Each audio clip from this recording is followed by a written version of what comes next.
secret beer headliner. Please Oh, welcome yeah. Lynn Solomon.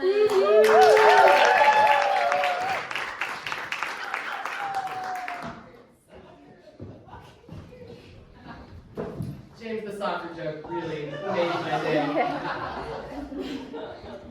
So I too have had that. I've lived in Missoula for 13 years, but I'm originally from Helena. It's okay, yeah. We could never have this show in Helena because everybody would have gone to bed about 45 minutes ago. But I have had those moments in Missoula that are just so Missoula. Do you know what I'm talking about? There is a wonderful restaurant that is no longer with us. Surprise, surprise, it's turned into a pot shop. But one of my favorite neighborhood restaurants, I'd love to go out for breakfast. I'd love to go out for breakfast. And I would go there. It's one of those places where you go up to the counter and you order at the counter. And then they would bring, you know what I'm talking about, right? And they would bring the food to you. It was Sunday, and I was enjoying my breakfast, and I heard this woman, line up. She was behind me, and she went up to the counter. And she ordered, and she said, "I would like some veggie browns, but no potatoes." And I'm thinking, those are the browns. So then the person behind the counter, God love him, said, "Would you like salsa or sour cream?" And the woman goes, "No, no salsa, no sour cream. But I will have a cup of decaf." People, decaf is poison. I said, "Here's an idea. Stay home."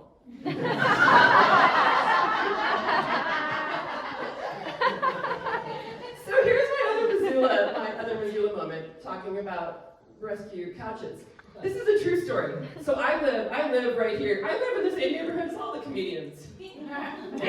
So right behind that gas station on Orange Street where the police always are, that's my neighborhood. So one day I was coming home from work. It was like 7, 8 o'clock at night, a couple blocks from my house, on the corner, because what's on the corner everywhere in Missoula in the springtime? Furniture. There was brown couch, green couch, yellow chair. The next morning, I go to work, 9 o'clock or whatever, brown couch, yellow chair are gone. That night, I come home, yellow chair is back. It's like, well, I took it home with all the other stuff I found on the boulevard. It just didn't quite work with my look. But I think the most Missoula vignette of that was the day that I saw an abandoned piece of furniture on the corner, so just over here by Bernice's. So abandoned piece of furniture on the corner with a growler sitting in it. I was like, that ought to be like the city crest. So when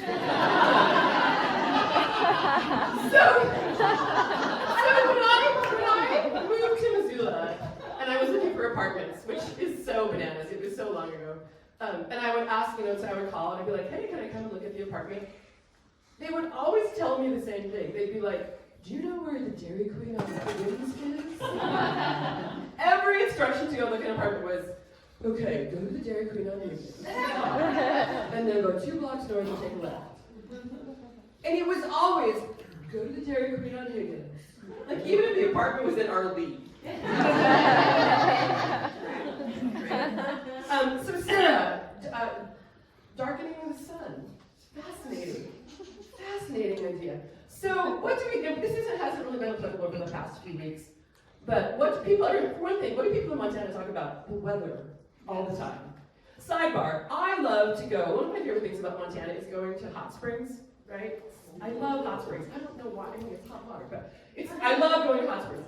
So you go to the hot springs and you're relaxing, and it's moonlight, or maybe there's snow coming down, and you're on. What do people do when they get in the hot springs? What is the first thing they say? "Ooh, it's hot." It's in the name. But anyway, so what do we do with weather? Like, imagine kind of that late summer, early fall when we're driving around the state and you're like, "Well, it's not as green as it was 2 weeks ago." And then what happens when it actually does rain or snow? What do we say to one another? "Well, we need the moisture." Which I think legislature has started. I want to put in a bill draft request where we change our state motto. So, "We need the moisture." moisture. You could say it in Latin, if that sounds better. And one time I did that at a show, and somebody came up to me and they had translated it on their phone. Necessitamos moisture. Or, if you're not into that as our state motto, how about, you drilled yet? So I think I'm a depression person more than an anxiety person. I'm sort of situationally anxious, but I think I'm largely depressed. But I also have something else going on in my life, mental health-wise, and I haven't really been able to get in to talk to anybody about it. So can I talk to you guys about it? Yes! Okay. Heidi's like, bring it on, Lynn! And this part is very true. I'm almost, my birthday's next week, I'll be 56. I am much more comfortable being an even age. And don't tell me y'all haven't thought about it, because I know you have. But anyway, so this is a true story. The two most significant romantic relationships in my life have both been with men who occasionally portrayed Santa. It's true. I lived with a guy for about 3.5 years in Missoula. I got over it. And then before, when I lived in Helen, I was with a man for almost 8 years. And both of these lovely guys, but in this time of year, they would be asked to play Santa. And I was like, what does that say about me? Someone said, is that your kink? Your Chris Kinkle? And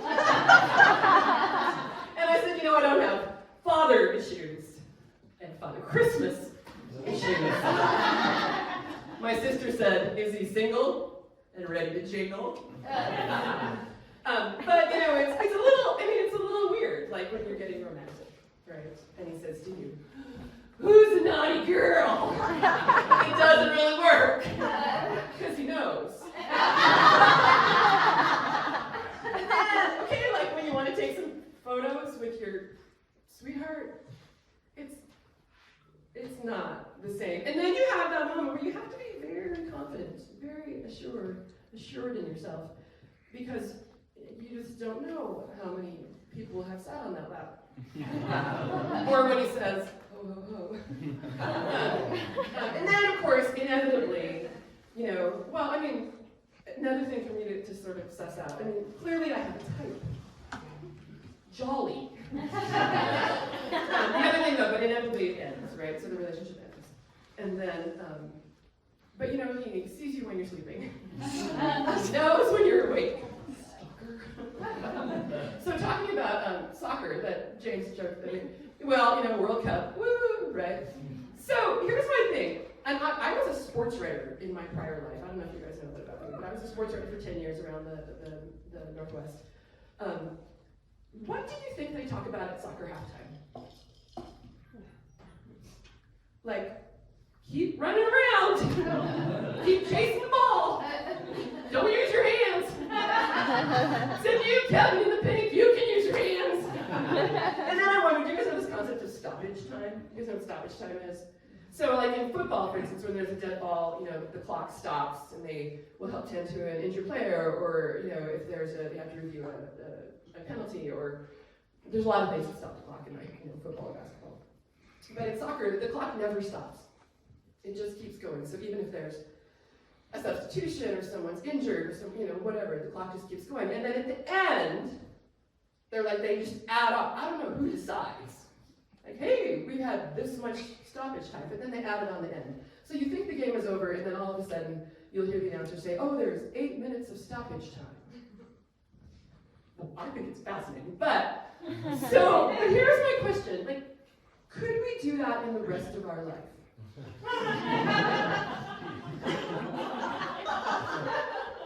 Beth is like, I'm game. Your term paper is due. No, it's not! Your yogurt is expiring. Not yet!